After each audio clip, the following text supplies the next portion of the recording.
Here we go. All right, look, I'm coming out the green room. I gotta host the show. Hold on. Hey, what's up, everybody? We back. Brown and Balance Live, episode 3 is here. It's live. I'm on location. I'm in a secret location today.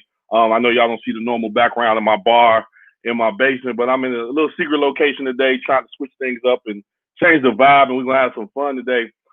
Today's show is special. We got returning guests. We got new guests. I have a very special guest coming on today that's going to be a host. We're going to get to that in a minute.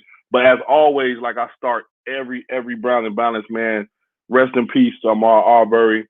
Rest in peace to Big George Floyd, who just had a birthday. So happy belated birthday to him.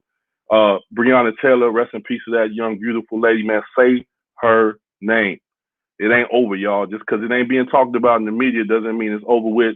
It don't mean the struggle has left us, man. So those are the most notable. But man, to everybody we've lost due to excessive police violence, due to racism, due to classism, all those other isms. Yo, rest in peace to all of y'all, man. We still riding with you. So I have to always start off every Brown and Balance, sharing that love, man, showing those love, those beautiful brown people in the world. Second thing I always start off with, I done told y'all this for the last 3 episodes. I'm gonna tell y'all again. Go to Instagram. Follow Campari Community. See it? It's on the screen. Follow Campari Community. There's a link in their bio. In the bio, that link takes you to the Campari mailing list. You want to get a nice, cool Campari hoodie like mine, that I have on? You might be able to get one. You want to get some cool things you never knew you needed until you got them? You might get one, but you have to sign up on the mailing list. You're going to hear me say that 2-3 times a day, probably more. If y'all just sign up, I don't have to say it no more, right? So please, Campari Community, shoot them a follow. Shout out to Campari, all our partners over there. Hit the mailing list, sign up on the mailing list, man. And hey, you'd be surprised at what'll show up at your door. So I wanted to start this episode and do the whole breakdown and tell y'all, this person's going to be on. They're going to talk about this, and that. This is such a special episode because of all the amazing, dope people we have on today. We're just going to go segment by segment, and y'all will learn who they are then. You know what I mean? I just can't wait. So what we're going to start off with is our first returning guest. We're going to learn a little bit more about some credit, and we're going to have some cocktails while we're doing it. So we're going to shoot it over to Miss Mia Love. Hey, good morning. Can you hear me and see me? I can see you. What's happening? You got your whole setup right? You good to go? I'm ready. I'm usually your technology person. That's why I'm so proud right now in this moment because you did it all by yourself. You know what I mean? Everything's good. How have you been since the last time? You were on the first episode, so how have you been since then? I've been good since then. Just, following Brown and Balance, following everything that's been happening with these exciting episodes. It's been amazing, super dope guests, and just happy to be back and share with our wonderful community. No doubt. So the dope thing that you do, and we'll talk about it, I'm a partner of yours in it, we help people with credit, right?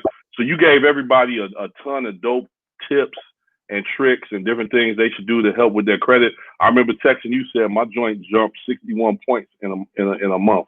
It was nuts. I was like, whoa, just by me knowing some of the things, and I was being lazy and not implementing them like I should have. But then once I, just buckled down, stayed on my grind, did what I had to do, I saw a huge jump in my credit. So now, if people, follow those first steps that you gave them, what would be your next steps to do to continue to improve and maintain your credit? So like we talked about before, we talked about what your credit score is made up of before. You just continue to monitor it. We gave some tips about how you can do that. You can use smart credit. You've got to open the mail, and you've got to make sure that you are keeping those balances below 30%.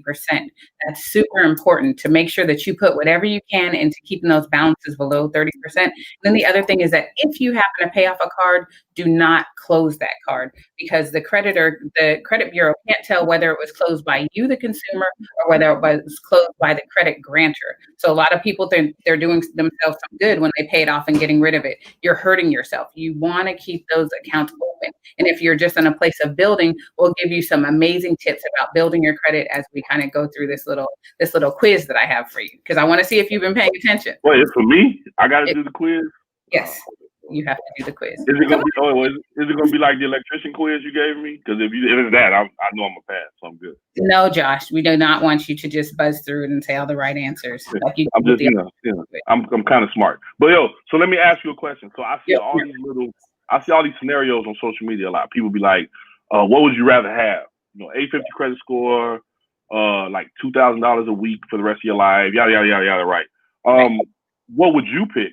So I'm gonna ask you the question. What would you pick, and why would you pick what I know you're gonna answer that you would rather have? Why would you pick that? I'm going to go with the 850 credit score because cash is king, but credit is power, guys. You can't walk in with a stack of cash and buy a house. You can't walk in with a stack of cash and start a franchise.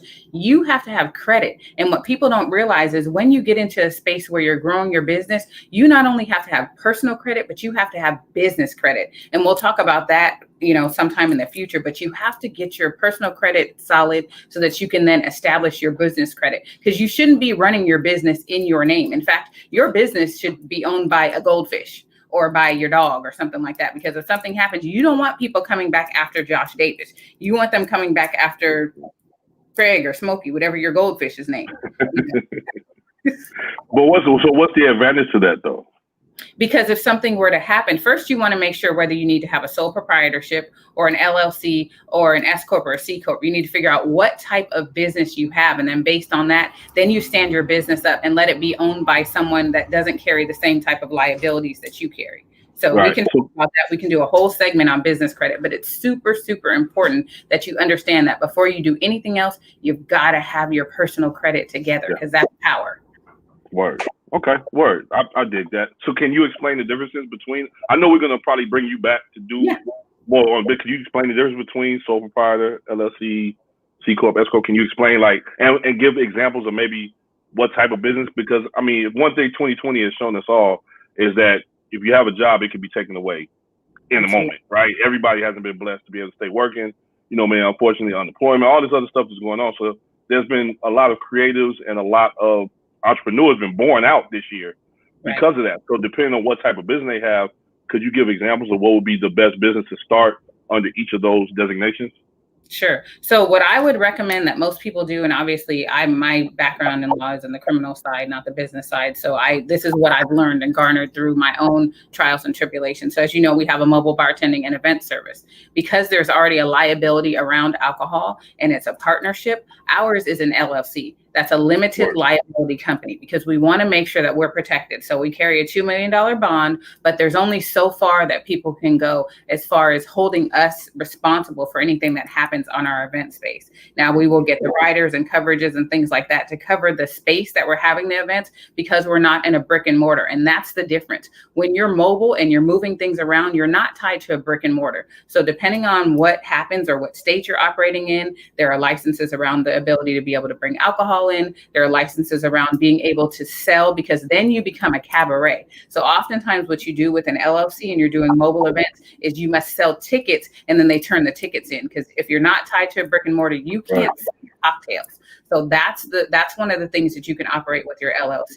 Now, if you have a partnership, then that means that both of you are wholly responsible, and that takes into consideration all of the assets. So say you and I are partners. That means that not only if we have a partnership, not only are we tied to that, but both of our houses are tied to that. Anything that we own is tied to that business. So if something unfortunate happened, that brings all of that in together. That's the reason why want to make sure that you have that stuff protected. So with all the entrepreneurs that are born out of this, which is a wonderful thing, because like you said, people are being replaced by not only technological solutions, companies are downsizing, furloughs, and things like that. So what I would suggest is that most people that are starting businesses now with all these wonderful ideas is look into becoming an LLC, a limited liability company. That's the best way to test drive your ideas and make sure that you know that you're in the right space with that. And then from there, you can determine whether you want to be an S Corp, whether you want to be a partnership, whether you want to be a C Corp. And those carry very different tenets, but you want to start out limiting your liability as you get that idea together. Word. Okay. Good to know. Good to know. I mean, I have an LLC. I know there are other people on here that have them as well. That's good to know. That's something else that we can try to, work into in the future. All right, let's go with this quiz, man. I'm going to be honest with you. You know me. You know I'm going to answer all the questions right. And I'm going to make my drink while I do that. I just want to give a shout out. See, I'm a Behind the Barrel alumni. So this actually is from Behind the Barrel. This is my Russell's Reserve that is signed by Eddie Russell, Jimmy Russell, and I got Miss Joretta's signature on here too. So nice. This before, I'm going to open this one. I thought about opening this one. This is a really special bottle. And let me turn it the right way. I got this bottle from you at Brown and Balance in Oakland. This is the one that you gave me. I had a really rough week leading up to that, had lost a friend. And when I came to Brown and Balance, you presented me with this and the poster. So really appreciate you and Brittany for that. So I've got this one. Still haven't opened this one. We'll have to take a sip of this one together at some point. But I am whenever I'm on the West Coast, we'll have to do that for sure. Absolutely. But I am going to go ahead and pop this Russell's Reserve and put it in my alkaline tea. I'm being healthy. That's dope. You're doing tea. I'm doing Russell's Reserve and coffee. So okay. Yeah. Awesome. Cheers. Okay, so you ready for the quiz? Let's do it. All right, let's do it. I went to public school, so you got to go easy on me. All right, so this is actually going to be easy. It's myths about credit. So there's going to be 5 myths about credit. Those of you that have been in our sessions at Portland Cocktail Week, you may be familiar with some of these, but it's always good to refresh and learn. All right, so myth number 1, credit agencies are empowered with some type of governmental authority. True or false? Nah, they can't do nothing to you for real. Right. Credit agencies have no legal authority at all. They're simply private companies who are in the business of selling information about credit. And what I want people to realize is that one of the major credit bureaus, which, we have TransUnion, Equifax, and Experian, one of the major credit bureaus is actually owned by Goldman Sachs Bank. So that punctuates the fact that, guys, these are not government agencies. They have these very strongly worded letters that they send you, and they say all this stuff about being able to take your house, your cat, your dog, your future. Stuff, but these are private companies, and so they word that language so that they can come after you and get you scared and get you to commit to that debt. Now, first thing, if you are contacted by a collection agency, end that conversation within 60 seconds and tell them to send you that in writing. You don't want to recommit to that debt because you can actually restart the statute of limitations on that debt. And that leads me into question number 2. Okay. The credit agencies are required by law to keep derogatory items on your credit report for 7 to 10 years. I'm going to say false. You are correct. That's false. There's actually not even a law that says that they have to report them because, again, there's no government, there's no legalities tied to this. They're not government agencies. So there's no requirement for them to even report it, let alone keep it on there for 7 to 10 years. That's a myth that's out there. Some people say that, you've got to hold this on. Right, Toki, you're right. That is totally. Toki. Yep. Right. Don't let them hear you. That's all they do. And another thing about these credit agencies, listen, they don't buy the debt. They buy the collection. That is very important for people to understand. They don't own the debt. They may say, you owe us money. We assume this. No, you bought a collection. Josh, you and I can start a collection agency today. We can start a collection agency. We can buy a $25,000 debt for $800 and try to scare somebody into giving us, well, we're going to settle for you on behalf of Bank of America for $12,000. Now, if somebody gives us $12,000, we're happy. We're going to high five and go to Puerto Rico and turn up, right? But we are not going to give Bank of America any money because we bought the collection. That's going to stay on your credit report. And that leads to myth number 3. The information on your credit report cannot be changed. It's illegal or immoral to have the information on your credit report altered or removed. I'm going to say false again.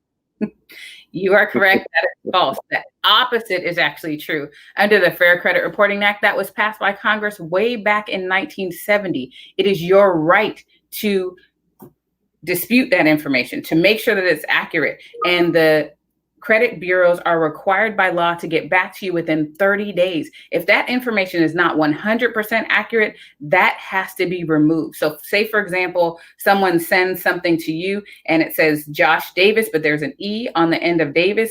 That is reporting, and that has to be removed. So it's so easy. Everything has to be right. Your name has to be right. Birthday has to be right. Address has to be right. And if any of that information is false, then it has to be removed if it can't be verified in a timely manner, which is 30 days.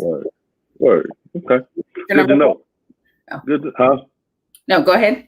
No, I say it's good to know because, a lot of us growing up, our parents be like, what's the number when call ID came out? Like, what's the number on that? Right. And if it was an 888 number or 877, like, we're not answering. And those people keep calling, keep bugging you, and the things that we're becoming more literate about now, credit-wise, we're learning, like, they can't bug you. All you have to do is just know how to approach it and how to respond when they do call you or send you those letters and do all the other stuff.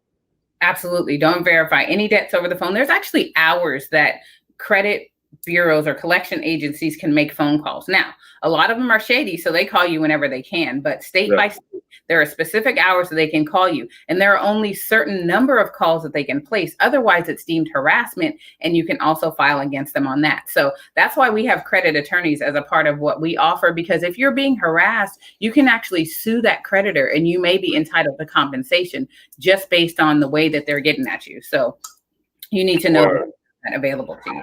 Word. So now, if anybody wants to reach out to you, because we can do this all day, but I know we got other segments to do.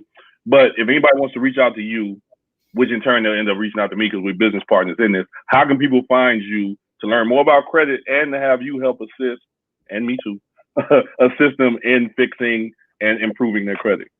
Absolutely. So super easy. Original Mia Love. That's my IG handle, or Real Freedom with Love. That's my brand, because you've got to have Real Freedom with Love. You know, I got my crystals, you know, I'm all into the Reiki, energetic healing, and everything else. So all that comes as a package, but all you've got to do is either hit one of those IGs, Original Mia Love, or Real Freedom with Love, and we will be here to help you. Word. All right. Well, Mia, thank you again, man. I mean, you gave us some more good tips. People should be definitely on their way to, you know, figuring out some things with their credit from the tips you've given us on both times you've been on the show. Thank you again for coming back and sharing your knowledge and the things that you know with us all. Anything you want to leave the people with? Just go out there and be great. Cheers. Well, that's as easy as that. Well, thank you, Mia, for coming on, man, helping us with this credit, y'all. Enjoy. Cheers. All right, that's it. That's segment one, guys. Great. Hey, so you already know, you know, in between segments, y'all know what I'm going to do, right? Campari Community. It's going to pop up on there for y'all. Campari Community, Instagram. Go there. Follow them. Shoot over. Hit the link. Boom. Sign up on the mailing list. It's in the comments. Shout out to Brittany Leach for throwing it in the comments. So she can save you one step now that you can go back and do later at your own convenience when you're just sitting around scrolling IG. You can go on and do Campari Community. But she has the actual mailing list email in the chat, guys. So please, by all means, sign up and do it. It's going to be worth your while, man. Also, I want to thank my brother Law. He's the guy who creates all the Brown and Balance t-shirts. Gave me this really dope t-shirt, hat rather, to wear on the lives, man. So without further ado, I'm gonna get out the way again. I can't wait for this next segment for two reasons. Fortunately and unfortunately, my In the Streets correspondent Paris Brothers has moved on to greater pastures and has accepted a position with another company, and she's doing major things in Atlanta, big things. Congrats to her. So she unfortunately could not be our In the Streets correspondent anymore. So I was like, man, who can we? I don't know who else could be in the streets like Paris. And boom, light bulb. We're gonna bring my girl Sherri Bradley in here, because I'm really excited to bring my girl, my business partner, my big sister, the person who's in charge of my whole life. If y'all don't know, if y'all ever been anywhere on the road and I start going too far that way, there's only 2-3 people in the world that could bring me back. This is one of them. Thank you for being a part of this, Sherri. Thank you for being our new In the Streets correspondent. I'm going to let you intro into your segment. It's a segment near and dear to all of our hearts. We all got them, and we all deal with them on a daily basis. Lord help us all. So yes, without further ado, I'm going to get out your way, and I'm going to let you do what you do. Thank you, Josh. You know I love you to the moon and back. It's been too long since we've Josh and Sherried, and we are long overdue. Hi, everybody. Thank you, Brown and Balanced. I'm so excited to be here. Thank you, Paris. Congratulations. I'm so excited to be here. Thank you, Campari. Thank you, Lush Life. I'm going to be talking to you guys about something near and dear to all of our hearts, whether you have them or not. You are connected to them in some way, I'm sure. Children, parenting. Parenting and life in itself is a whole mood and a whole segment, but we're going to talk about parenting as it pertains to our responsibilities as bartenders and bar owners and adults with lives, and just everything inclusive of that. So we're going to touch on some really interesting topics, some that you may not be thinking of and some that we may put on your mind. So our first topic today, I'm really excited. I haven't seen him physically in over a year. I think Portland Cocktail Week was the last time I saw Zander Iklilu from Denver, Colorado. Hey, what's up, Sherri? How are you? It's good to Good. see How you are again. you? Yeah. I'm wonderful. I'm happy to be here. I'm happy to have you as my first guest in my new role as a correspondent. So I'm excited today to talk to you about some of the things that you just deal with in life as a parent, some of the industry, and we may or may not know that you are autistic or have autism, and that you also have a child that is also autistic. So we're going to talk about some of the things that you do and how you deal with what may be issues or what people think may be issues that really aren't. So first, do you have a son or a daughter? I have a 3-year-old, brilliant, beautiful daughter. A 3-year-old, wonderful. I have a 3-year-old granddaughter to run around, so I know the energy involved with Yeah, that. so much, nonstop. Yeah, it's Yes. crazy. What do you want to tell us about her? What's her name? Yeah, so her name's Ella. She's 3 years old, like I just said. Starts school next week. She's Wow. stoked. She has autism. Yeah, she's a great kid. She's my baby Yeah, girl. cool. So I've heard the term having autism or being autistic and or being on the spectrum. Can you tell us a little bit about what is the difference between those specifications? Sure. So I think when we talk about autism spectrum disorder, I think it's good to get specific about what that spectrum means, like you brought up. So I'm gonna get kind of nerdy, but I'm gonna be like real quick. So the DSM-5 changed the definitions for autism to include other neurodevelopmental disorders. So before there is distinctions between Asperger's, autism, pervasive developmental disorder, childhood integrative disorder as well, and now they all just fall under the umbrella of ASD, which is autism spectrum disorder. So I have Asperger's, my daughter has autism, but now it's just all autism. And I think also with that, the spectrum also means different ways that autism expresses itself. And I Mhm. think sometimes when people think about a spectrum, they think of it as a gradient from like really bad to really good or black and white, and everybody falls somewhere in the middle.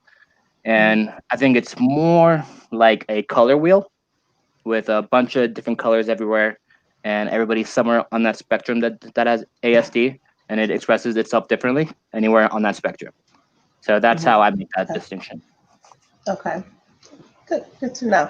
I was doing some of my pre-research and talking to a good friend of mine whose daughter is autistic, and he just kind of told me, well, he mentioned to me a condition called stimming, where his daughter is, I'm not sure of which level she would fall in or what category it would be determined under, but he said that she makes some type of noise from the minute she wakes up until the minute she goes to sleep, and that it's soothing for her.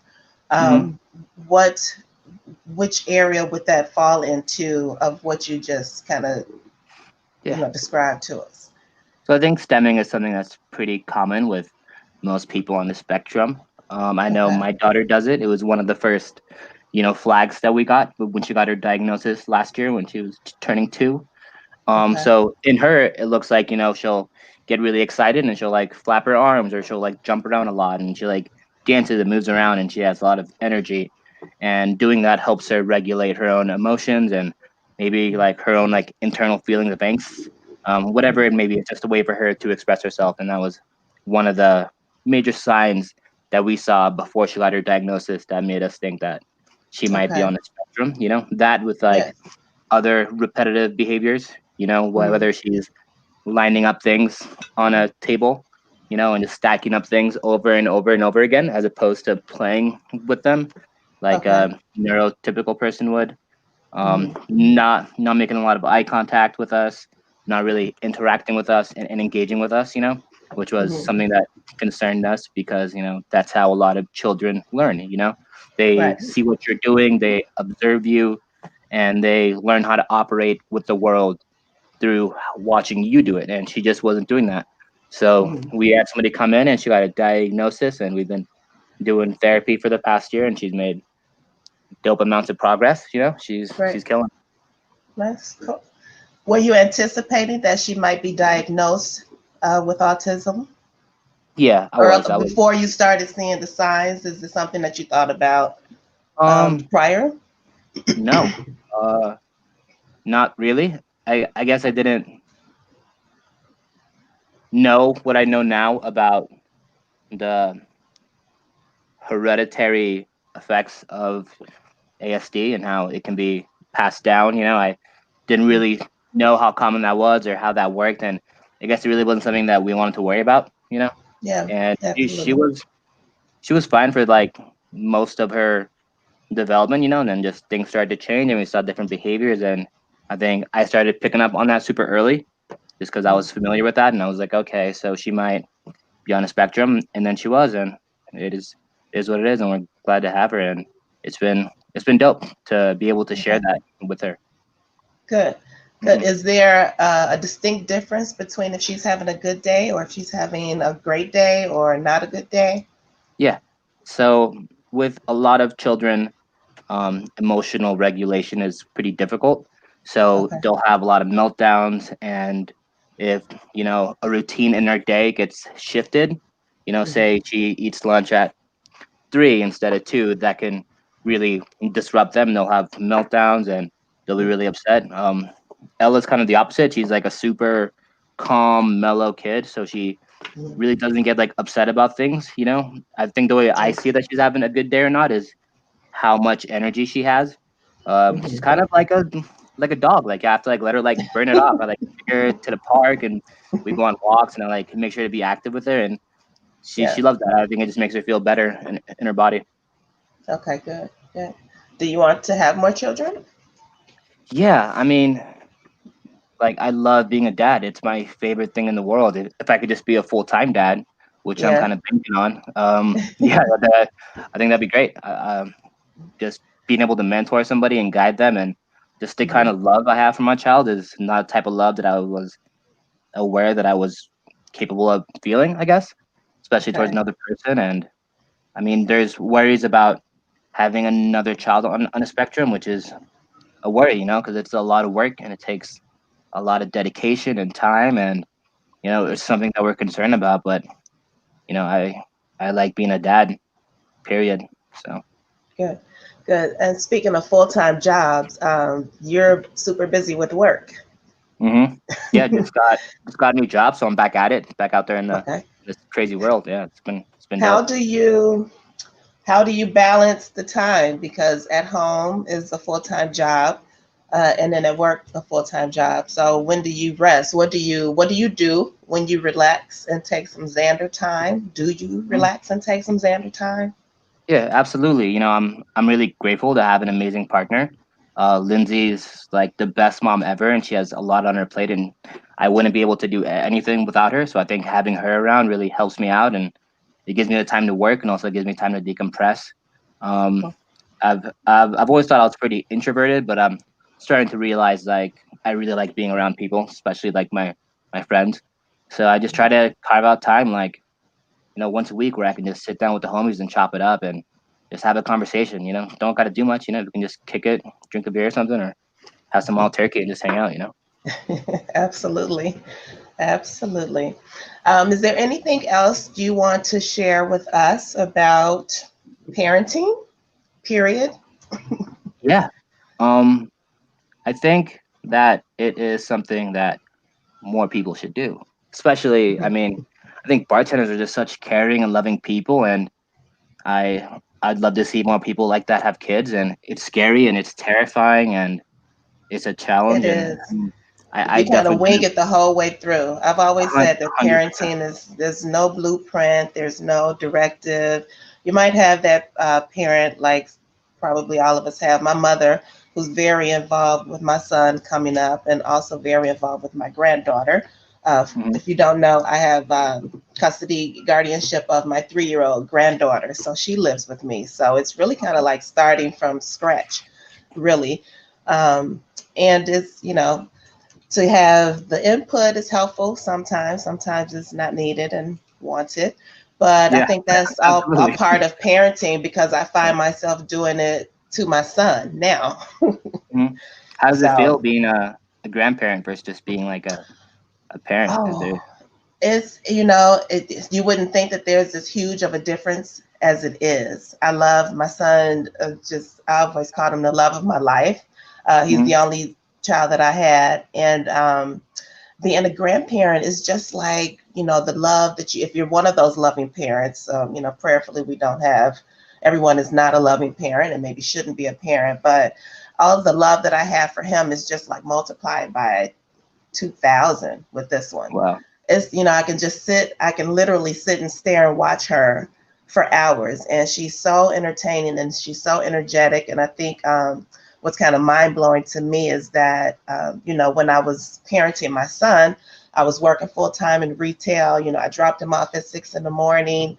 so I could be at work at 7 a.m, which means that I had to be up by 4 so we could be out of the house by 5. And then we get home by 7, you know, pick him up by 6. And just the amount of time and FaceTime that I had with him is nothing compared to the amount of FaceTime that I have with her. So it's just a huge difference in that in of itself, you know, the time factor and just watching how she blossoms and comes into her own. And she's adapted a ton of my mannerisms and ways and personality. So that's scary. I'm dealing with the little me. So, you know, some days it's just like, wow, where did this kid come from? But, you know, it's not something that I anticipated I would be doing this soon in life, because to me, I was supposed to be bartending somewhere in Tulum on a beach bar and, you know, living it up in Mexico. But, you know, it's nothing that I would change, because she's, you know, when I wake up in the morning, it's just the most wonderful feeling. And she wraps those little arms around my neck and, child, please. Yeah, that's it. I mean, that makes everything better. That is it. It absolutely does. I agree with you that more people who are loving like that should have children. And I think bartenders, especially with the community that we know and have, everybody is so accommodating and welcoming and loving. And that's what this world needs to pass on to the next generation, because, you know, we're in a situation now. I'll segue that into saying I hope everybody has gotten to vote or is going to vote, and make sure that your voice is heard. You know, I've had a couple people that have mentioned on my timelines that they weren't going to vote, and it just really blew my mind. That's crazy. It is such a privilege to be able to do that. You know, I mean, I can't. Absolutely. And just, I mean, it absolutely is. People fought and it's for our children, you know, but we're going to stick to our parenting topic. It's definitely for our children, because there's things happening today that will affect, you know, the next few generations. And it's an important election. Yeah. It's going to affect a lot, especially long term. Yeah, absolutely. People need to vote. Yes. Do it. Okay. I don't know if we're going over time. I haven't seen the red flashlight in the corner of my room. So look, let me tell y'all something, man. Okay, I'm in the green room trying to turn up. Oh Lord, I should have known. Josh, you late for work again? Hold on, but y'all got me all in my feelings. Not again. Over here. You know what I'm saying? I'm all in my feelings. You know what I mean? You drinking to the kids? Yeah. Because usually I say something else to the kids. I can't say that, you know, on here. But no, hey, this is really dope. Like Zander, bro, on some real stuff, dude. Like, me and you know each other about 2 years now. We met on a whim. I threw you in that Brown and Balance in Portland, and Nargo when we did in Portland. I did not know all of this about you, dude. Like, respect. I'll take my hat off to you, bro. For real. I didn't know you was autistic. I didn't know any of that, dude. Like, we got to talk, because I want to learn some more, because I want to get my youngest son tested, because it's like he just learns differently, right? You know what I mean? And I just want to make sure. You feel me? Yeah. So I definitely me and you, I want us to talk, like, learn like what I should be looking for, anything like that, man. Like that's an amazing story, bro. For real, like, you know, I ain't no crying type dude, but I was over here in my feelings. You know what I'm saying? In the green room, dude. Like, talk about it. So, I love it. No, that was super dope, man. You know what I mean? For real, like, salute to you, man. For real. Cool. Well, thanks for having me, man. Appreciate it. Always. Sherri, you already know what it is. Like, you know, I was growing up, my grandmama didn't look like Sherri, so you know, you already know what it is. Thank you, Josh. Absolutely. Me and you have talked over the years. Like I said, you're family. You and my sister are best friends, so now it makes me and you best friends, the brother you never wanted, but you got. So listen, I mean, we talk about parenting all the time. Yeah, I call you about Sean all the time. You call me, you know. So it's. I know the title of the show was, you know, kind of funny. Somebody come get these kids, but when Josh led off that, you know, near and dear to our hearts. If you know any of us with children, you know what's number one. What comes down to it, what's number one in all of our lives. So Zander, I want to thank you for being my first guest. I think it was a success. An honor. And then I have some sites for people that want to learn more, may have some questions that you can look into and become an ally or just do some research. Autism Speaks is an organization that a friend of mine used to do a lot of things with his daughter. Like they would have fundraisers where you would donate. I was working for retail at the time and they would match it. So I always made sure that I would do something to kind of help support just the autismspeaks.org, just support the families, because it's, you know, it's a lot to deal with, as parenting is a lot in and of itself. Autistic Self-Advocacy Network is another one of the sites that you can check out to get more information. National Autism Association, Autism Society of America, they all have slightly different approaches. So you can go to those sites and find out some more information and be knowledgeable after you vote. Yeah, for real, man. Hey, well, thank y'all. You know, this was amazing. Like I can't. Yeah, we're gonna talk offline because this was super dope, man. So thank you both, from one parent to another parent and a grandparent. I appreciate you guys. For real, I appreciate y'all. All right. Yeah, Thank you. Love y'all. Y'all get back in the green room and turn up. You know what I mean? Damn, man, y'all got me crying, man. This is weird. Y'all know I don't do that on camera. I'm a gangster. I don't do that on camera. You know what I mean? Guys. It's the Campari. That's what it is. Campari. Thank y'all. I was somebody come get these kids segment, man. That was Sherri and Zander. It was super dope. Thank you all for popping in, checking them out. We got another guest coming up, but before we got our next guest coming, again, I have to tell y'all, by all means, you know, shout out, jump IG Campari community, get on the mailing list, jump on the mailing list, just get involved. That's all I can tell you. To lead into our next segment, my partnership with Brown & Balance and Campari started around Juneteenth. Juneteenth was a weird time this year. Normally Juneteenth is a celebration every year. If you don't know what Juneteenth is, I'm not here to explain it to you. Do some research. Google works. If Google doesn't work, tap in with me. I have a very nice document that myself, along with the Lush Life team and my wonderful, dope, amazing graphic designer, Kasira, created that can educate everybody about Juneteenth. So I'm not going to do it for you. You do the work yourself. And then after you do the work, then we can come talk about it. But this year, Juneteenth was weird because of all the uprisings and different things that was going on in the country. So we needed some kind of positivity. We needed something to make everybody feel good. So Campari reached out and we talked to them, man. I love Campari. Thank all of you over there at the Campari team for all the support and love you guys gave us. Reached out and we put together a Juneteenth panel of all the Black, brown organizations, you know, not all, but, you know, some of the more notable ones across the country. And we all came together for a little bit of a round table, kind of the genesis to what we're doing here at Brown & Balance. So I'm really honored to bring somebody who has been very, very busy since Juneteenth. Miss Samara Davis now. I think we're related now. I don't know. I think we might be related now. I don't know. I got to talk down mine, see if something is in there together. She has been, busy. That's all I'm going to say. She got a new name. She had a birthday. She had all type of stuff going on. So, Samara, I'm going to stop talking. Congratulations to you on the nuptials. That's really dope. You know what I mean? I love Black love. I'm all about that.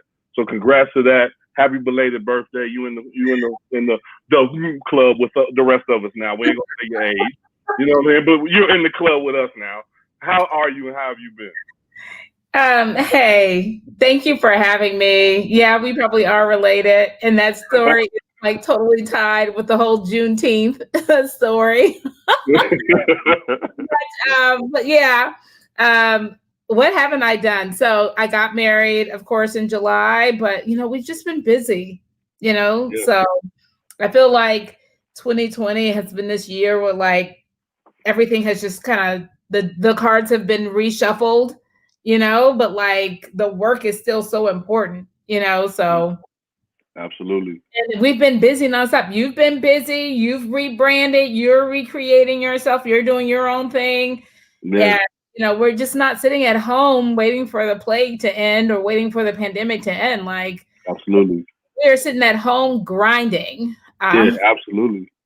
So that's what we've been doing. But right. yeah, let's talk about Black Bourbon Society and then Diversity Distilled. Let's go into both. Like I know you got. I mean, that was a whole the diversity aspect. That's a whole nother thing. So let's tap into BBS, see what's going on with y'all, and then I want you to spend as much time on your other project as you want.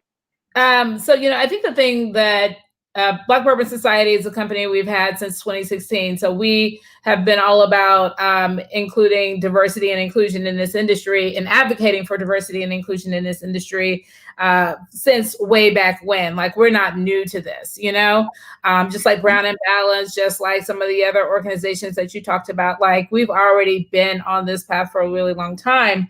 And so BBS typically does events in an in-person, space. So we produce events all across the country. Here you're looking at an event that we did in Atlanta last summer or summer before last, where we do tastings, we do educational seminars, we do dinner and wine pairings, and food pairings. We do all of that. We also trips to Louisville. So we have this behind the scenes experiences with the brands and really just showcasing and bringing forward what the African American consumer looks like to the brands. Because again, as we talked about during our Juneteenth celebration, now like the brands, they don't really know us beyond the statistics in their research, in their market research. But this is an opportunity for them to get a chance to experience us and in the flesh, read energy, share energy, and for them to really understand what the African American consumer is. Since COVID, we've been all virtual. So we are constantly, daily providing virtual and digital content and programming for our members. So tonight's, Friday night, we do a happy hour. We turn up, at 7. We go till 9, and then we even go till midnight. We have an after dark that never makes, public airwaves. But what it does is it keeps the community together. Our community has doubled in size. We've got over 20,000 members now, and doubled in size in the pandemic. So we've got African Americans that are from all walks of life, from all parts of the country, from overseas, even just looking for community, looking for like-minded folks who just want to share a dram and want to learn about it and also believe in diversity and inclusion in this industry. So, yeah, perfect segue. Huh? That's the perfect segue. Let's talk about your diversity project. Oh man, so Juneteenth was basically a response to, I just 2020 is a year of flipping tables, and so our tables got flipped up in a number of ways, including dealing with racial injustice in this country and police brutality in this country. And finally, I think it was almost like a volcano erupted, and America was just like, we're so done with this. Like, we are out here and we're going to protest in these streets until you get it. And so Diversity Distilled really, again, because we are ahead of the curve, like, Diversity Distilled was something that we actually started at the beginning of the year. It was something that came out of conversations we were starting to have with the brands in 2018 and in 2019, really looking at, bringing our African-American audience, our Black audience to the brands wasn't really moving the needle on how to market it to Black consumers. The only real way to make that change was to change the structure of these organizations itself, to put people in positions to sit at the table so that they can make the marketing that decision, so that they can set the budgets for how to connect with consumers of color, blah, blah, blah. So that's why we started Diversity Distilled, but it was only, we had to do it just because hit, and we needed to figure out how to reassess and how to survive in a pandemic world. So yeah, George Floyd happened, Juneteenth happened, black tile started going up, and we were just like, we weren't pleased with the way that the brands responded or didn't respond to racial injustice. And so we called them out. Lovely. And then I told them, okay, we're going to call you out, but we're also going to provide the solution for you to fix your problem, your D&I issue. And so that's when we brought forth Diversity Distilled, which really looks at like the corporate structures and these larger brands who have these small multicultural divisions, and then all this other money that's towards like General and Lux and all of these programming, you know. And so right now we have been bombarded with conversations about how do we work together, how do we become more diverse, how do we even take on that strategy, that mindset. So yeah, busy. I love it. Busy. Hey, you know, the pandemic, you know, it makes you sink or swim, right? Yeah. And you're seeing who's swimming and who's sinking out here. And I love what you're doing. I'm honored that I remember, you know, you, myself, and Mia were able to do that even in Oakland. You know what I mean? I'm looking forward to the world opening back up. We can all partner together, you know, work together again, you know what I mean? Keep pushing the envelope and all that. So let the people know how to find you. Like, you know, with Diversity Still, Black Bourbon Society, all of that. Let everybody know how to get at Samara. At Black Bourbon Society on Instagram, at Diversity Distilled on Instagram is the easiest way. I'm at Sammy B. Davis, and it's spelled out, you know, the fun way. But yeah, just follow us, keep up with the movement. If you click on, you know, our link tree through Black Bourbon Society, it'll take you to wherever you need to go. You can enter into our private Facebook group that has over 20,000 members that constantly talk about whiskey 24/7. I'm a member. And so come join us for happy hour. Come join us for Whiskey Weekly. We have tons of educational opportunities, tons of master classes coming down the pipeline. And yeah, we're just getting ready for 2021. And hopefully, you know, depending on how November happens, go back outside, like, you know, we can get past this pandemic and we can start to do outside activities. But it you know, God willing, we've got a host of fun programming lined up. We can't wait to get out and see all of our members. And of course, I can't wait to get back out and work with you in Chicago. And absolutely. And you know, I love coming to Atlanta. There's a few places in Atlanta I like to frequent.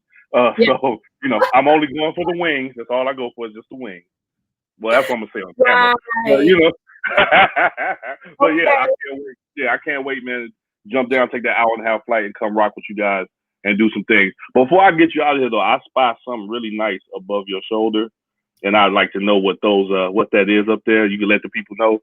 Something really nice. So these are, you know, I've got a great relationship with Campari and the folks at Bourbon Wild Turkey, because, you know, we're Black Bourbon Society. So they send me gifts. I think this one was a wedding gift that Campari sent me. It's their Master's Keep Bottled in Bond, 17 years. And then for doing a project we just completed with Russell's Reserve, they sent me a 16-year-old bottle of their barrel proof. So this was actually bottled in 2003. This is the year I graduated from college. So So these are my personal collection, and I'm waiting for the right time to open those up. I got it. I get it. Well, look, yo, thank you for coming on, spending some time with us.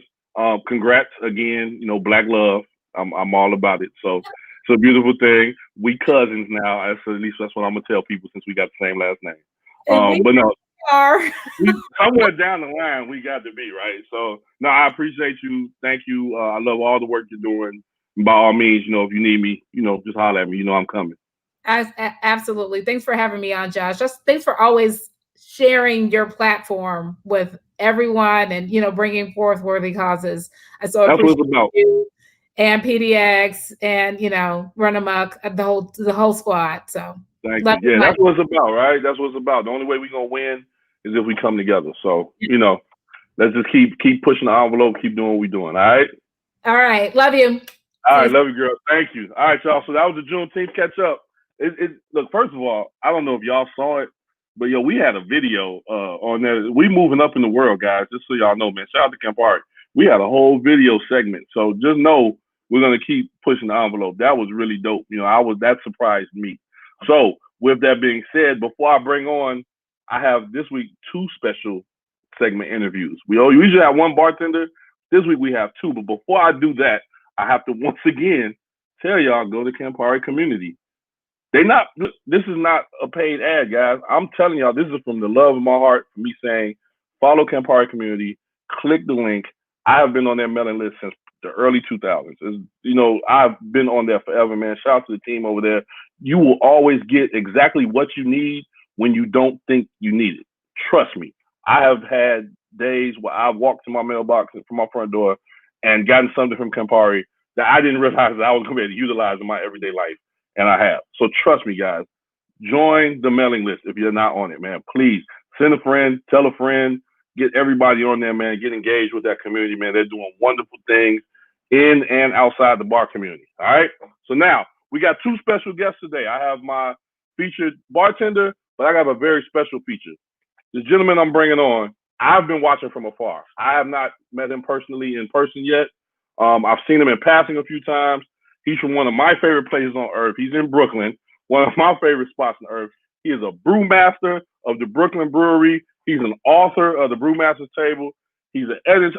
This brother is the man. I've been watching somebody I looked up to in my travels in this industry, how I watch from afar. I can't wait to bring my brother Garrett Oliver on real fast. You know what I mean? How you doing? Man, I'm good, man. This is an honor to have you on, so thank you for taking some time to come on the platform and share your knowledge with us. I'll tell you what, I already been learning things. I thought I knew about credit and whatever else, I never carry any balances, I'm all against debt and whatever else. That whole thing about you cancel the credit card, they don't know whether it was canceled by them or canceled by you. Now I'm sitting here saying you didn't accept my whatever else, and now I'm going to cancel you. Exactly. You know that that's actually not a threat. You just exactly set that card aside. So that's I already learned something here today. Never mind all the other, wonderful information. Dope. Thank you. Well, look, I'm going to give the floor to you, man. Can you tell us, your beginnings in the industry, how you became in industry to where you are now with Brooklyn Brewery?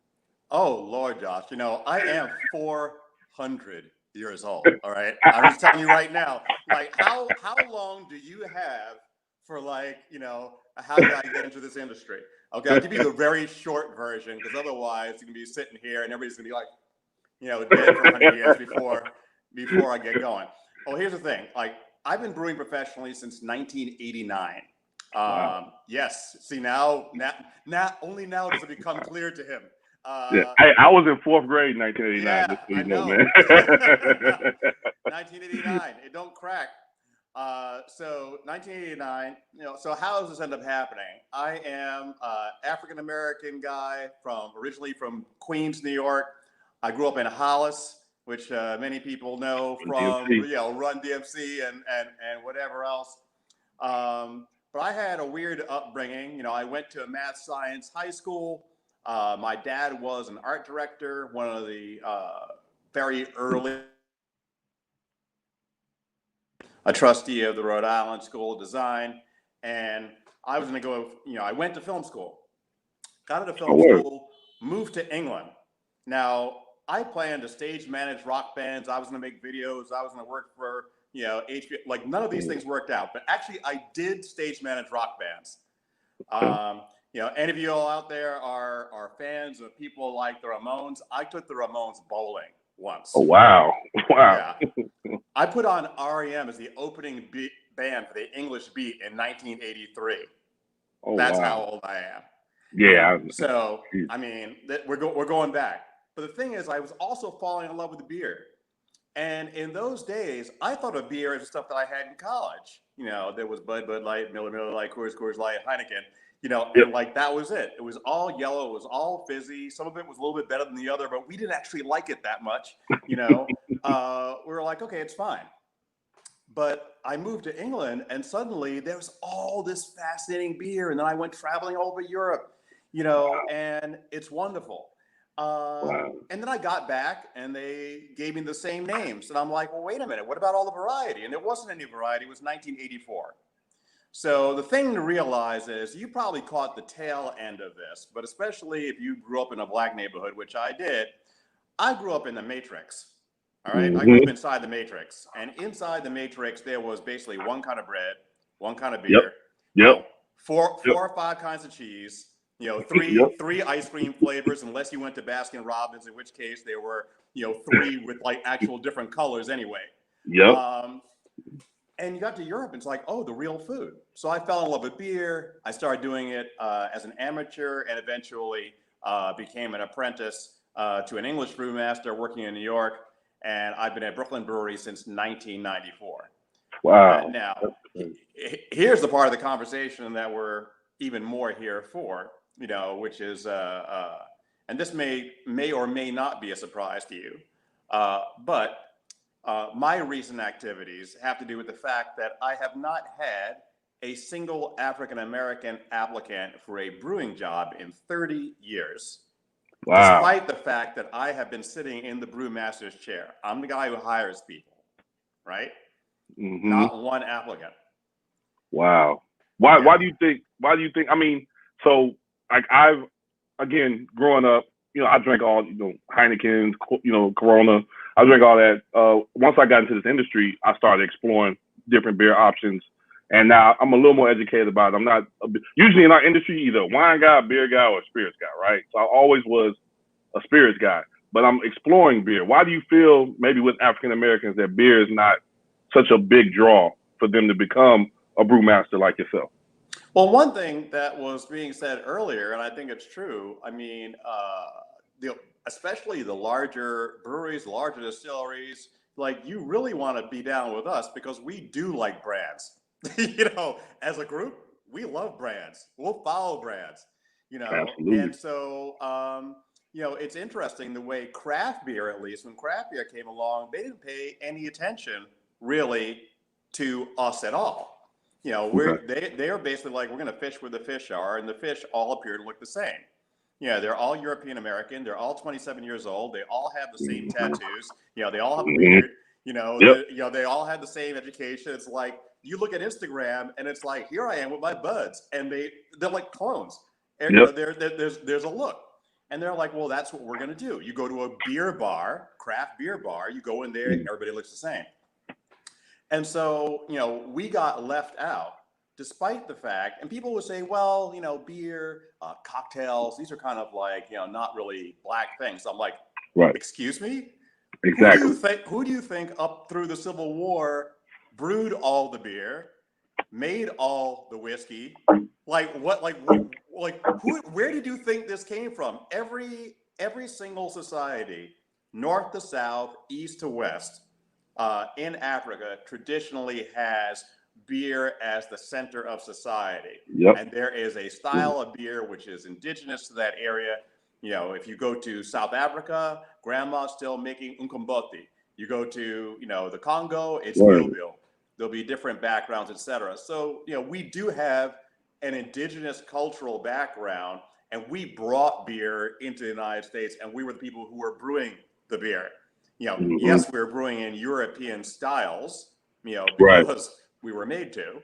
And no, look, many of these styles are great. I'm not, you know, I have nothing against that, and I'm starting to explore things that have African roots. But what we haven't seen is us, either on the distilling side, you know, or on the brewing side. So I will tell you a sad, quick but sad little tale about how a black man sits in the brewmaster's seat for 30 years and turns out blocking black people and brown people's path into his own brew house unwittingly. When we talk about institutional racism, you know, we tend to think, well, that's because you're a bad person. Well, maybe, but maybe you just haven't been paying enough attention. So Exactly. you look at Brooklyn Brewery, right? We are operating like a 3 Michelin star restaurant. We cannot have people in our brew house who do not know what they're doing. You're not going to burn a piece of fish on Friday night. You get something wrong, you're going to kill somebody. Or you're going to blow up, ruin a $75,000, $100,000 tank worth of beer. No amateurs, right? Right. And I'm like, Exactly. okay, yeah, I don't want to put my guys next to amateurs, none of it. However, okay, so I require 2 to 3 years of experience. Great, reasonable. However, fewer than 1% of people in brew houses in the United States are black or brown. Mm-hmm. The average brewery is only 4 years old. So if you look at the number of people that could be black or brown and have 2 to 3 years of experience, this is a tiny, tiny number of people. Now, Exactly. I say from the, all right, there's another way in. And the other way in is you can take equivalent coursework. Now, black people in the United States have 10% of the assets of European Americans in the United States. Now look at the prices of the courses. Short course, Master Brewers Association short course in, say, packaging, bottling or something. Great course, $3,000. American Brewers Guild in Vermont, I've hired maybe 10, 15 people out of that course. Great course, $9,000. UC Davis, Master Brewers course, $16,000. So we have 10% of the assets of other Americans, but I'm requiring these very expensive courses or 2 to 3 years of experience, which you can't get. And therefore, I then become the problem without seeing what's going on. Yeah. And that's what I've started to address. Word. So in addressing that, I'm assuming that's part of the foundation that you started. Would you like to expound on the people and tell them about that and how it's going to actually help in the future, how things go with the brewery? Absolutely. I just realized behind me, you got the 3 things that make life go around. You got the coffee grinder over here, the beer, and you got the whiskey. If you got the coffee, the beer, and the whiskey, you got it all going on. Got everything you need. Got everything I need.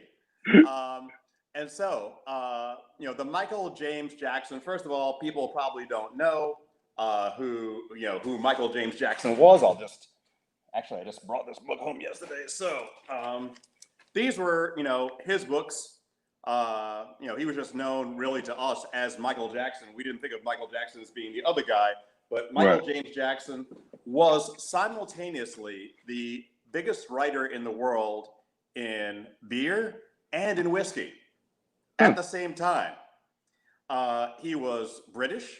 He was a good friend of mine, and he was very distinctly and actively anti-racist individual. One of the guys who really put his wind under my wings and helped bring me up through all this. Believe you me, when they brought me in there to judge the Great British Beer Festival to choose Champion Beer of Britain in 1991, and people turned around and said, "Who's that dude?" Because they'd never seen any brown person ever in those rooms to choose Champion Beer of Britain. And Michael was like, "No, he's the man." That's why we've named this foundation after him. And what the foundation does is very straightforward. We provide scholarships for technical education in brewing and distilling for people of color. So you see down here, www.themjf.org. We started this up in July as the helicopters were hanging over my roof and the protests were going by my front door. And I was looking at doing something that involved maybe giving away eight scholarships. There was an old fund under Michael Jackson's name. I want to give away 8 scholarships. And I realized sitting there, it's like, well, this could be a foundation. This could be a foundation. We could keep going, because the problem is going to keep going. I mean, eight scholarships is great for the people who get them, but that's not going to change the industry. Mm-hmm. So what I'm looking to do is to help provide a pathway in to the brew house, because I know that if you are able to take these courses and you are applying yourself, you will get hired. I think we are decent people, in this, in this industry, but we're not all paying close attention to DEI. I thought I had diversity because we had people speaking a dozen languages. We were using a refugee agency, who were providing certain swing shifts. And when we saw somebody who was really applying themselves, we'd help stand them for their citizenship and send them to brewing school. I sent Gambians to brewing school. I sent Iraqis to brewing school. I helped, one of our guys got his citizenship and is like one of our best brewers came as a refugee from Iraq speaking almost no English. And that's all awesome, but there's no refugee program for Black people. Like we're from here. True. Right. True. And so, I unwittingly had provided a way in for other folks, and I'm glad to have done that without providing a way in for us. Right. So now I'm looking at how can we be involved. And one thing I would certainly have as a question for you, as a question for, Samara, not to turn the tables here, but I'm trying to figure out what does the African-American, brown, Black, Latino, indigenous community need in the United States on the spirits side? Because what I'm hearing from the bigger companies is they don't necessarily quite know. Like you talk to them and you say, well, if somebody wanted to work in your distilling end or your technical end, like what qualifications do you require? Mm-hmm. Mm-hmm. And like they don't know. Like you need to they need to put you through to somebody in HR to find out where their people come from. So I'm trying to find that out so that I can provide in our scholarships what counts on the spirits side. I got you. You know what? Yeah. I like this. What we're gonna do. I think you, myself, Samara, we're gonna have to offline one day, get together, and just have a meeting of the minds and chop it up, man. I got a whole list of stuff that I could probably tell you. I know she does too. I would love to do that, man, for real. Well, that's why I was asking. The other part of what we're doing, well, there's three parts. This is the 20% above the waterline that I'm talking about right now. We provide the scholarship award, so we're paying for the education. We also provide you with a mentor, and this is important. Each person who gets a scholarship also is paired with a mentor, who is a person within the industry, a person of color, who's there to basically watch over you like a guardian angel. You have a problem, this person's here to talk to you. Not that the rest of us won't talk to you, but this person's assigned to you like, big brother, big sister. Love it. And they're looking after you and helping make sure that you get the access, because I got all the access. I got the goodies. I won the James Beard Award. When I wiggle my fingers, tables become available at restaurants that supposedly were fully booked, all this stuff. But like, that's like a party trick, that. I mean, it's great, but that's a party trick. That's not getting anybody any jobs. Right. Exactly. Word. That's Garrett. This is amazing, bro. Like I know we got to cut this off, but like I want to keep talking to you. I would love, man. Can I bring you back on so we can continue to do this again? Absolutely. And I want to get you on. I do a Brown and Balance on the Instagram channel. I definitely want to have you on there. Like I said, I've known who you were from a distance. This is an honor for me to talk to you. Thank you. Go to our website, folks. Please do. We've raised $173,000. So we are on it. First board meeting is Tuesday. We are going to start sending people out there first quarter of 2021. And then the other 80% of the water, I'll say quickly, is we are going to be providing people, even people who don't get the scholarships. We will be a connections hub. You want to be a sommelier, you want to be a bartender, you want to learn about, work your way into the beverage alcohol industry. Even if the thing that we are doing specifically does not apply to you, we will find you and introduce you to the people that you need to know. That's wonderful, man. That's wonderful, brother. I might have to fill that out for myself, man. For real, because I ain't gonna lie, man. I might have to I'll tell you what, I could take some of these courses. Like I'm saying, can I apply for my own thing? I think it's for just real. the bylaws that I can't. Hey, Garrett, man, thank you, bro. It's like I said, it's an honor for me knowing who you were and not having the chance to meet you in person. To be able to do this with you is truly an honor, man. Thank you, for real. Thanks very much for having me. Spend some time with you. Everybody follow Garrett. He's on IG. His IG's right there. He's a wealth of knowledge, as y'all already can see. He's not that old, though. He's not as old as Jackie Summers. I know you know Jackie. Oh, no. He didn't say that, did he? So he's not as old as Jackie. Only because I know Jackie watching, and I'm gonna get a text in a couple of minutes about that. Yeah, I'm sure you will. But yo, thank you, man, for spending some time with us today. I know you got all the beer going in the green room, man. We're gonna bring Saul in. I got beer, I got wild turkey, I got whiskey. I know how to make an old fashioned. I've been taught by the best. Hey, it's a great Friday, man. Thank you again, Garrett. All right, all right, guys. Hey, that was Garrett Oliver. Do I even have to say how amazing that was, yo? Just that 10, 15 minutes of just knowledge and the moves he's trying to make and the things he's trying to do to uplift brown and black communities is a wonderful thing, guys. By all means, follow him on IG. Tune in. If you love beer, if you're interested in beer, tap in. Try to be part of the foundation, man. You never know what can happen, man, in the future. So with that, I know y'all will usually only go an hour, but today was so amazing. We going overtime. I told y'all today was an amazing show. So before we get out of here, I got to bring my featured bartender, as featured on Thirsty, my man, straight out of Philly. He's probably at Ishkabibbles getting a cheesesteak right now. One of the smartest, dopest cats I know in the game. My brother Saul, man. Come on in, man. What's up, dog? Hey, everybody. How you doing? Man, we look like twins with the hoodies on, man. Wait, I'm trying to be like you, man. I got the right gear on. I got a little love of the pins for Brown and Balance in the middle here. Wild turkey and Appleton for the cocktails. Yeah. I see you, man. First of all, man, we got to do it on IG, man. One time when I first started the Instagram interviews, man. I learned a lot about you that day that I didn't know. You know, we only know each other about a year, so met you at camp. Thought you was a real cool brother, man. Appreciate that. For the people who don't know, who maybe didn't tune in, which I don't know why y'all not tuning in to Brown and Balance on IG, but we'll talk about that later. Give the folks a little how you got in the game, where you are now, and what you have going on future-wise when we get back to it fully. Well, my story is pretty funny. It's definitely, they talk about full circle, but I really have that going on for me. I, early on got the kind of, these things comes from like a perspective of palate, right? And what my palate was given to me by my father. My father was born into a family not really knowing his dad for very long. Was taught how to cook from a man who was a chef at the Waldorf Astoria in New York as a young man. So he brought the love of culinary tradition into our house at a young age. So that was always on my mind, tasting good things and enjoying wonderful cuisines. And then I transitioned that love actually to beer, funny enough, originally. So I was exploring beer and trying to understand my palate where it came to that. And then that transitioned into spirits. This beer and spirit thing with the food thing worked out with some friends who also like to cook.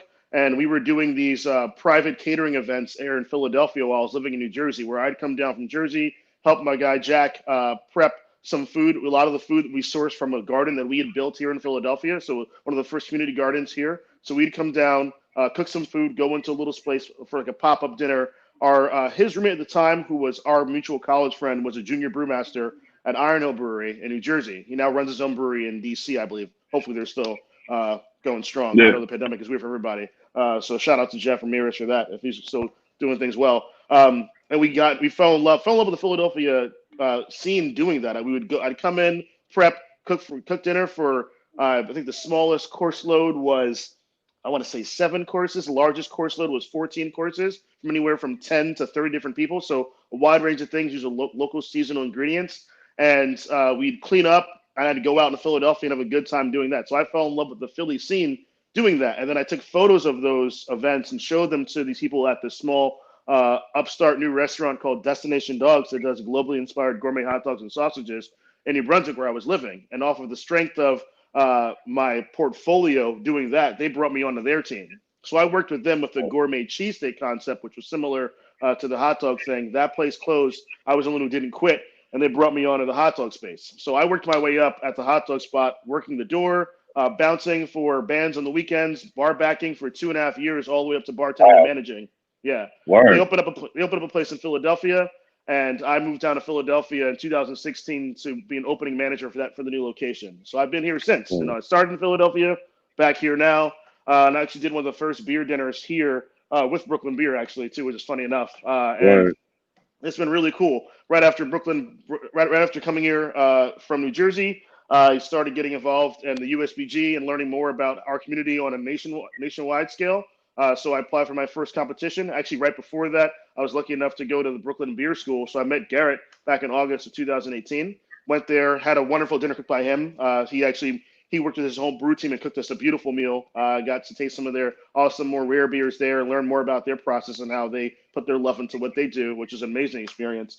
So yeah, I love to put food and drink together. And if you've watched my cocktails and things, you see that happening. So that's why we're here in my kitchen instead of behind a bar. It's also easier than trying to hide all the bottles I have. We just focus on the Campari stuff today, keep it right. So, exactly. That's a dope. Hey, bro, that's a dope story. The one thing I mention when I speak to other Black bartenders, I always know is we all start with very, very humble beginnings. Mm-hmm. Like we don't. A lot of us don't have that story where that you always hear out where it's like, yo, my grandfather was on the bar and my aunt and my mom and and it passed down through the family. You know what I mean? But even without that, hospitality is inherently inside of all of us. As Garrett said, as I always tell people, like when we came over here, when we were brought over here, I'm not gonna say came because we didn't come on our own. We got but that's another story.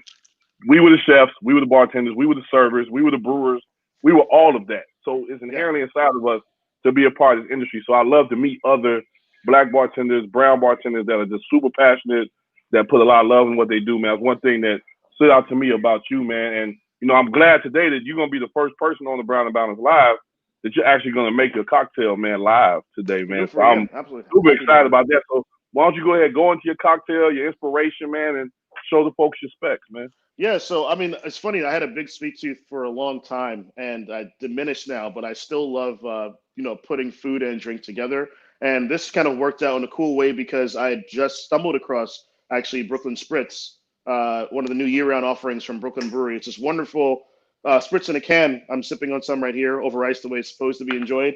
And I was drinking that and had, pivoted away from spirits a little bit because I had a lot of it during the quarantine, trying to keep my palate sharp, but I was, I need to get back to beer. It's been a while. I took a break from beer back to it, and I saw this thing. It was kind of a happy medium between that. Who doesn't love a good spritz? Spritz in a can was wonderful. So I love the flavors that were around. White peaches were in season at the time. Or yellow peach tip now. So I'll be using yellow peaches today to make the food for y'all to see. But I do have some of the original flambe sauce here for you guys. So I thought about how can I elevate this thing? Like what's from the white peaches? And I remember my dad making bananas Foster as a kid, but I was allergic to bananas. So for me, he'd make like a white peach thing, but old enough to enjoy these things. When you're cooking with alcohol, you cook all the booze up, so it's safe for kids. Drink responsibly, everybody. So he'd take these peaches and he'd cook them in some sugar and some butter and a little bit of rum usually. And I was like, well, what else can we do to kind of like bring this together and celebrate this family of wonderful spirits? So through this, I was able to bring in some Grand Marnier, this wonderful rum Joyce Spencer and her team did with Appleton. It's a 12-year rare cast rum. You see, I've been working through it a little bit, but trying to enjoy it as well. Just a little bit. And some Wild Turkey 101, of course. It's just like a wonderful backbone, those wonderful vanilla notes to pull it orange. So I thought about this and I was like, one thing I also loved as a kid was like a root beer float with some ice cream. So what can I do with that? There happened to be a local ice cream company that was making a peach, like cinnamon crunch breakfast toast ice cream thing. So this is delicious with just good vanilla ice cream, but I have some of that left. So I'm using this wonderful local peach flavored ice cream with this flambe syrup, which is made from peaches that are just caramelized with some butter, brown sugar, and this wonderful medley of spirits from the Campari portfolio.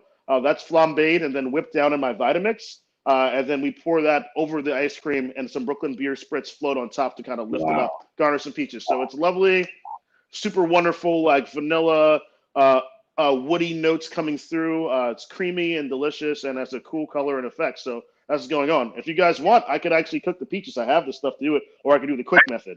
Hey, man, we ain't got nowhere to go, man. Do it. We got time? All right. I'll throw it on. People want to see it, Okay. All right, cool. All right. So, it's pretty.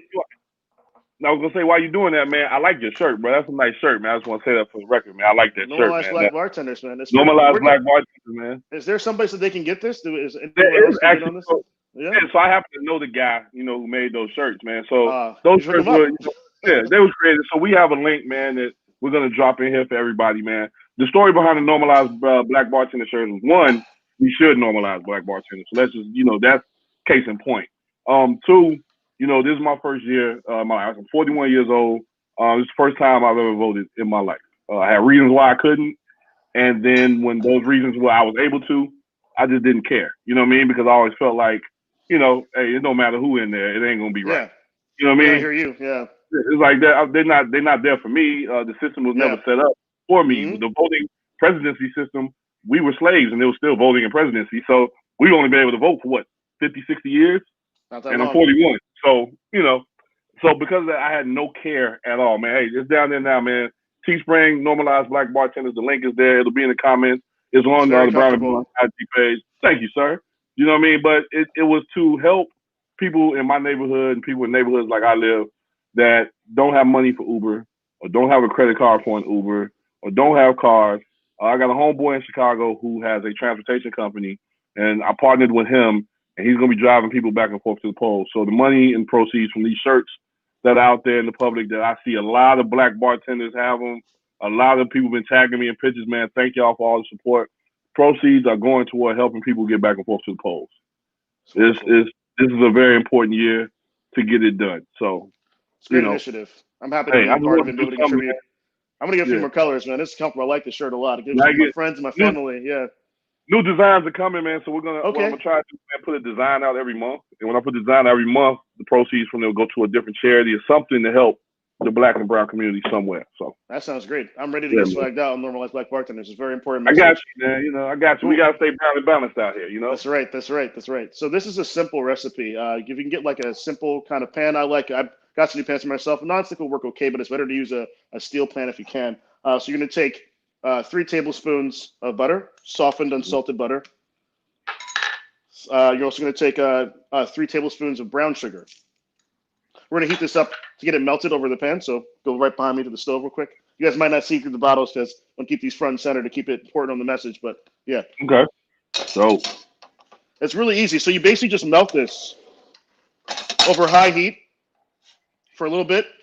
Once that starts melting and getting together, you're going to toss in your peaches. It's about 2 peaches cut up with the pith removed. So the skin on there is all good. You can peel them if you want to, but if you can, you're going to throw it into a blender. Now, if you don't have a blender at home, it's going to be a very delicious thing to just throw those peaches with that flambe sauce, which you'll see in a minute, right on top of the ice cream. But the cool thing about this, you want to keep the ice cream cold and kind of informed, is to keep your glass chilled. So while this is melting, I'm going to celebrate more of the Brooklyn Wild Turkey tradition and get another little thing here. I got this at the Brooklyn Bar Convent last year. Wow.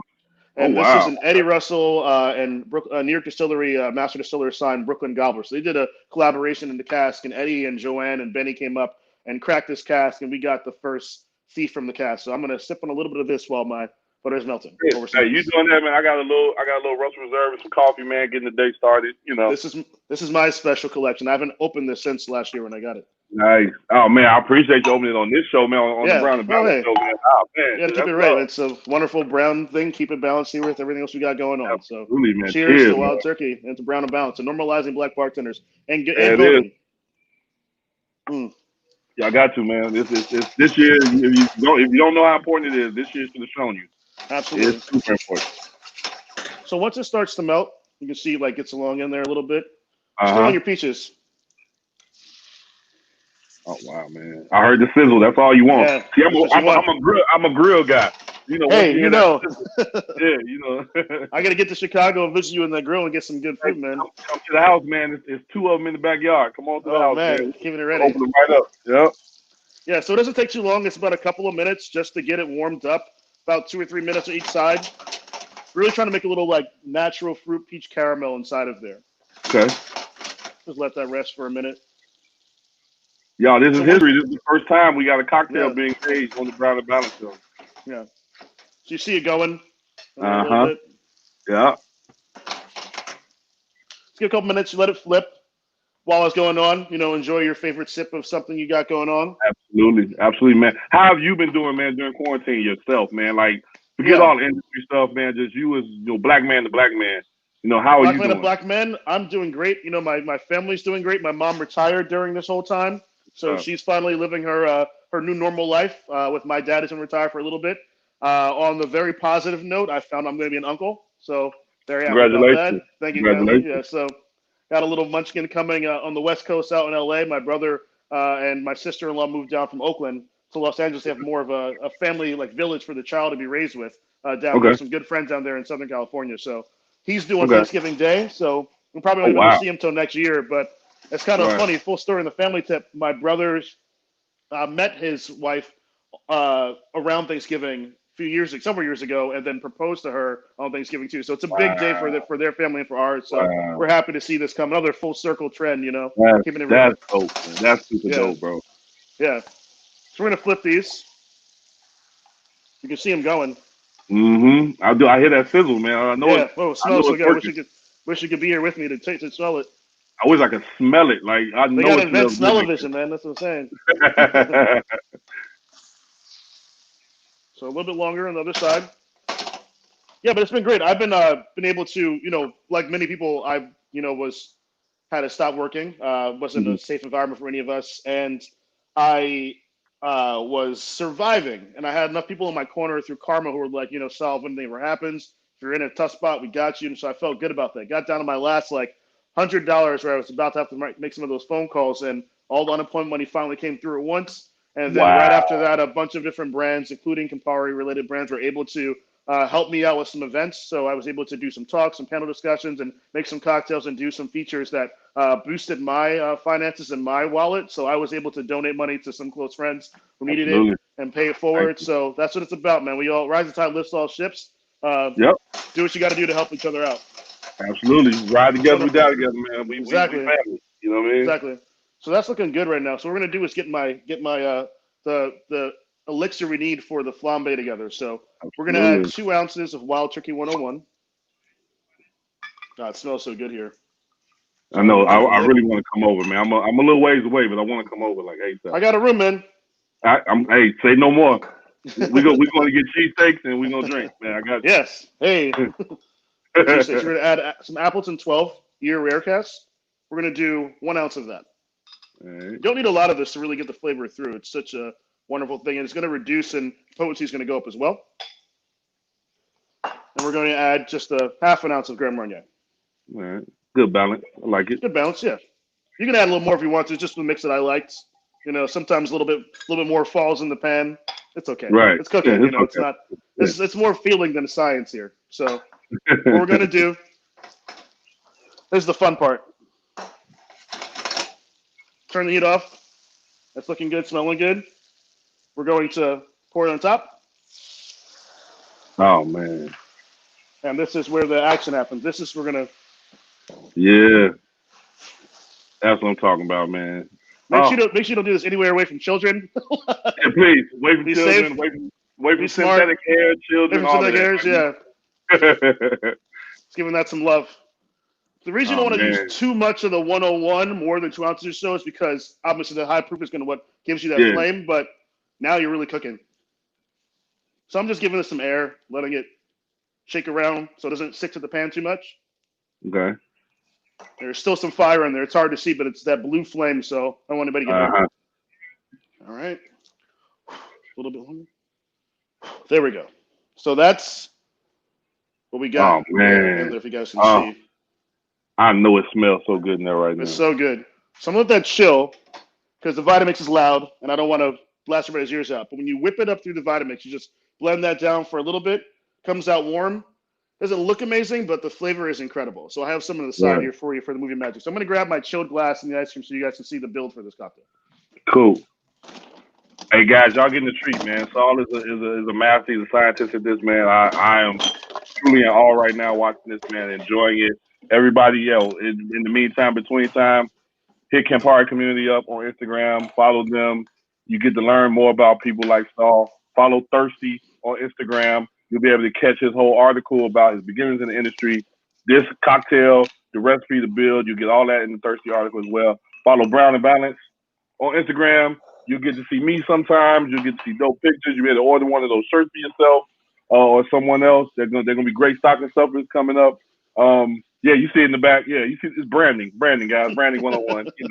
Follow all of us, man. We get on there. We share more stories like this on Instagram during happy hour. So I'm gonna kick back to Saul. That was a little commercial break. Appreciate you, man. So this is a chilled glass. I was able to procure some wonderful Brooklyn Brewery gobblers here as well. So goblets for the peach gobbler. So we're gonna take just a spoonful, nice spoonful, big spoonful of this ice cream we have. Slide it in there. Some of the flambe sauce we're gonna pour on top. I'm gonna clear this up a little bit for you, so you can see what's happening a little bit better. Pour some flambe on the top. Oh man, oh that was good. And I don't like sweets. Like I'm not a sweet guy, but I want one. Like dude, it's the combo, man. It just works together. So yeah, crack open a nice spritz can. Oh wow. Oh, it looks good, man. And it builds up, so you got to be careful. It goes too fast, too far. Oh, it looks amazing. And what I like to do is save a couple of peaches on the side just for the garnish. So a couple of fresh peaches for some color here. It's right on top of there, like that. Wow. Oh, that's amazing, brother. A little extra on top. There you have it. Wow, that is the peach gobbler. Damn, man. Oh man, that's great. It's pretty good. Uber delivers alcohol. Can y'all go to and drive back to Chicago? That is amazing, bro. That cocktail looks amazing, brother. Thank you for your time. Appreciate you all. Thank you for jumping back on. We said we were gonna do a part 2. I remember I was gonna get you for a part 2, one way or the other. I got you, man. So I appreciate your time, man. Anything you want to leave the people with before I get you out of here? Just pay attention to each other. Checking on your friends who need help, normalize like bartenders, normalize mental health awareness, watch out for your kids and your family, draw a circle around you and keep it tight and spread that love, man. We all need it, especially today. Get out and vote. It's so important this year. Always is, but we really need some change right now. I love you all. Thank you so much for this opportunity. Man, brother, I love you, man. Thank you, dog. Go and take that drink in the green room. I think Sherri's going to jump you in the back, man, to go for that cocktail, right? So everybody, man, hey, I told y'all today was going to be an amazing show. So many different reasons. I'm honored. I got, to interview somebody I've looked up to from afar. I've gotten to interview my friends. I've gotten to interview my sister. I got to see this amazing cocktail by Saul. Understand, this is what Brown and Balance is all about. It's about community. It's about sharing. It's about showing the love within each other. So one, I want to say thank you to everyone who tuned in today. If there's any questions out there, man, y'all can pop them in the chat. We'll try to answer them. Thank you again to Campari for the partnership. Thank you to my Lush Life family. I don't say this enough. I love all y'all, Lindsay, Brittany, Dave, Liz, Leo. You guys believed in this project back in 2017 when it was just an idea that I had on a really, really sleepy night in a van on Bars 2 Econo Tour. And I woke up and tapped Brittany and woke her up and got yelled at because that's what Brittany does with me. She yells at me sometimes. And I had this idea and it's come to fruition. Thank y'all for all the love and support you guys have given this. Thank you for all the love and support y'all have given Black and brown bartenders all across the country in supporting this. Y'all have helped me help others. And I appreciate you guys more than you guys know, more than I ever said. I say it all the time, but I would never, ever be able to say it enough. So my Lush Life family, thank you. Everybody who tuned in, thank you. All my guests, thank you. Everybody get out, vote. It's an important year. It's a lot been going on this year. It's been a crazy year. But, Black voters matter, man. Hit that organization, man. Get out there, hit them polls, man. We got 2 weeks left. Let's do what we have to do. Again, follow Campari community, please. By all means, I love them. They're not telling me to tell y'all this. This is what I would love for all y'all to do, man. If you rock with me, if you love Josh, if you love Camp Daddy, J.O., however you know me, Mr. Mixon, however you know me, if you rock with me, please support and follow and rock with Campari community. They're doing amazing things in the community. So I know they back in the green room turned up. I know they are. But before, I need y'all to put everything down that we can't have on camera. And I want to bring everybody back in real quick, man, for a nice last little hurrah. Zander's probably playing 2K trying to get ready to play against me. You know what I'm saying? Yo, all y'all, man, thank you for being on. I appreciate y'all. Y'all already know. Man, thanks for having us. Y'all know how I feel about it. Anything y'all want to leave with the people before we get out of here? Just go vote. Go vote. Go vote. Be nice to one another. Be nice to yourself. Saul, I'm going to holler at you. Yeah. Check on your strong friends. That was the tightest thing I've ever seen, man. I mean, I thought I could cook. You can. I watched you make the ketchup pepper in the bowl live at the dinner. That was great. Yeah. I'll tell you, I got a lot of those. I got a lot of those snifter glasses, man. Those goblets. I got boxes of them for you if you eat them. We Garrett, I'm sending you my address. I'm sending you my address, Garrett. Sherri, I do an event. I love it. Yeah. Yeah. Right. Garrett, I'm gonna send my address to you, Garrett, from me and Sherri. Don't even worry about it. Yes. Send Yeah. I will ship those out next week. Please. You know what? Hey, Mia said something really important though. Check on your strong friends. You know what I mean? We're all usually the strong ones, but check on each other. I mean, I know Sherri, if she don't hear from me, we calling each other, man. You know, me and Zan, I know I said I had to do a better job of me and you connected, man. So check on everybody, man, for real. Wear the mask, please, people. Wear your damn mask. You know what I mean? It helps. All day, every day. Don't listen to dudes. You know what I mean? It helps. You know what I mean? So other than that, man, I'm out of here. If y'all want to leave with anything, man, I'm going back in the green room. So I like the green room plan. Green room. We all gonna jump off that thing, man. Well, yeah. Hey, everybody, tune in. 11/6 is the next Brown and Balance Live. I'm not gonna lie, this is the best Brown and Balance Live we have done. Y'all were amazing. I don't know if we're gonna be able to top this one, but we're gonna try. We got one of my OGs, man. We got the Bama Viper coming on, man. We got Eric Bennett, you know, who was one of the first black bartenders I ever met in the game almost 15 years ago. He'll be on, and we got Chef John Hall coming 11/6. We're gonna do this again. All right. So until then, man, love y'all. Thank y'all, man, and I'm out.